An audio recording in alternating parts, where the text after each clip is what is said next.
అత్తారింట్లో కూడా అన్నయ్య చొక్కాలు వేసుకుంటావా? అవును. ఏంటే అవును? అంతగా వేసుకోవాలనిపిస్తే మీ ఆయన చొక్కాలు వేసుకో.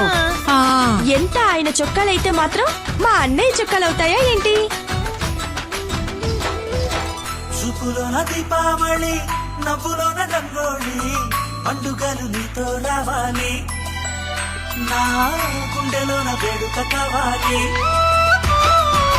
రూపులోన బంగారు తల్లి, మాట పరుమల్లి, రామునింట ప్రేమలు పంచాలి, ఆ సీతలాగా పేరుకు రావాలి.